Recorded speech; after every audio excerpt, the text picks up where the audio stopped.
दोस्तों, the explain में आपका स्वागत है। आज हम एक ऐसे सेशन पर चर्चा करने के लिए जो है तैयार हैं जो कि है न्यूरालिंक। और इससे जुड़ा तथ्य ये है कि एक इंसान के दिमाग में चिप को कैसे लगाया जा रहा है। इलॉन मस्क की कंपनी स्टारलिंक और स्पेसएक्स और न्यूरालिंक, ये तीन इंपॉर्टेंट कंपनी हो चुकी है आज के समय में। और सारा कुछ जानेंगे इस वीडियो में कि कैसे इलॉन मस्क जो है मानव के दिमाग में चिप लगाने की तैयारी कर रहे हैं। और सारा कुछ इस वीडियो में हम लोग पूरा डिटेल एक्सप्लेनेशन देखेंगे। चले इस वीडियो को देखते हैं। सबसे पहले बात करते हैं कि इंसान के दिमाग में चिप लगाने की ज़रूरत क्यों आई। और जाहिर सा इस पर आपका ये जवाब होगा कि कोई ऐसे रिसर्च होगा, तो ये जो जवाब है ये है बिल्कुल नहीं।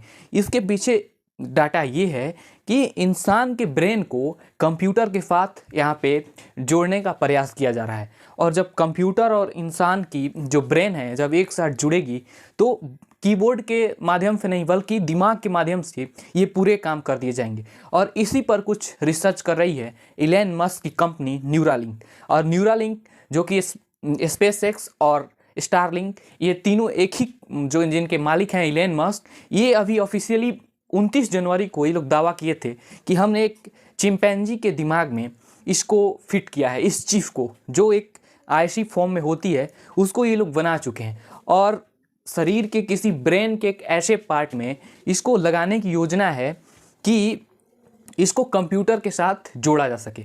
और न्यूरालिंक बेसिकली इसी पर काम कर रही है। और इसमें बहुत बड़े बड़े वैज्ञानिक जो है शामिल हैं। और इसके पीछे का जो डाटा है वो थोड़ा देखना चाहिए कि इसकी ज़रूरत क्यों पड़ रही है। जैसे जितने लोग बाधिर हैं, यानी कि वे सुन नहीं सकते हैं और ब्लाइंड हैं, उनके लिए बेसिकली ये न्यूरालिंक है वो रिसर्च कर रही है कि कुछ ऐसा क्रिएट किया जाए, कुछ ऐसा सिस्टम बनाया जाए कि अगर उसके दिमाग में अगर लगा दिया जाए तो उस जो दिमाग है वे कंप्यूटर से कनेक्ट हो जाए या किसी दूसरे फॉर्म में उस व्यक्ति को कुछ ना कुछ समझ आने की जो है प्रक्रिया शुरू हो जाए। और इसी पर बेसिकली जो इलॉन मस्क की कंपनी है न्यूरालिंक, वह रिसर्च कर रही है।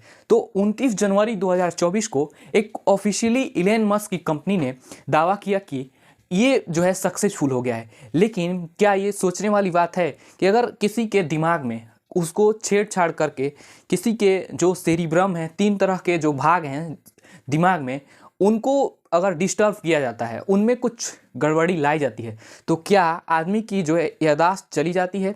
या कुछ ऐसे फैक्ट हैं जो कि अभी पूरी तरीके से कंफर्म नहीं हुए हैं। और जो ये बेसिकली ये जो कंपनी है, ये जो स्ट्रक्चर है इस न्यूरालिंक का चीफ बनाने के पीछे, वह थोड़ा रोचक है। क्योंकि ये जो कंपनी है इसका ऑनर है इलॉन मस्क। और टेस्ला यानी कि निकोला टेस्ला जो हुआ करते थे उसी के दिमाग पर चल रहे हैं इलॉन मस्क। और इसीलिए उन्होंने टेस्ला कार भी बनाई है। तो जाहिर सी बात है कि इसमें कुछ ना कुछ तो बात है, लेकिन पूरी तरीके से एक फैक्ट के साथ इसको लाने का प्रयास किया जा रहा है कि हाँ, इसको सफल किया जाए। और अगर इस चीज़ सफल होता है भविष्य में तो इससे काफ़ी लोगों को फ़ायदा पहुँचेगा फ्यूचर में। और जो ये स्टारलिंक और स्पेसएक्स और न्यूरालिंक है, ये लोग पूरी मेहनत के साथ, पूरे वैज्ञानिकों की टीम लगी हुई है इसको जो है आगे प्रोसेस करने के लिए। अभी जो बहुत ही चर्चा में है कि इसको जो है फाइनली लॉन्च कर दिया गया है, लेकिन अभी भी इसमें कुछ खामियां हैं जिसको न्यूरालिंक ठीक करने की जो है प्रक्रिया कर रहा है। और फ्यूचर में इससे ज़रूर फ़ायदा होगा हर एक, अगर ये सफल होता है तो यही एक सेशन था जो हम लोग थोड़ा देख रहे थे इसके बारे में। चलिए फिर मिलते हैं अगले सेशन के साथ।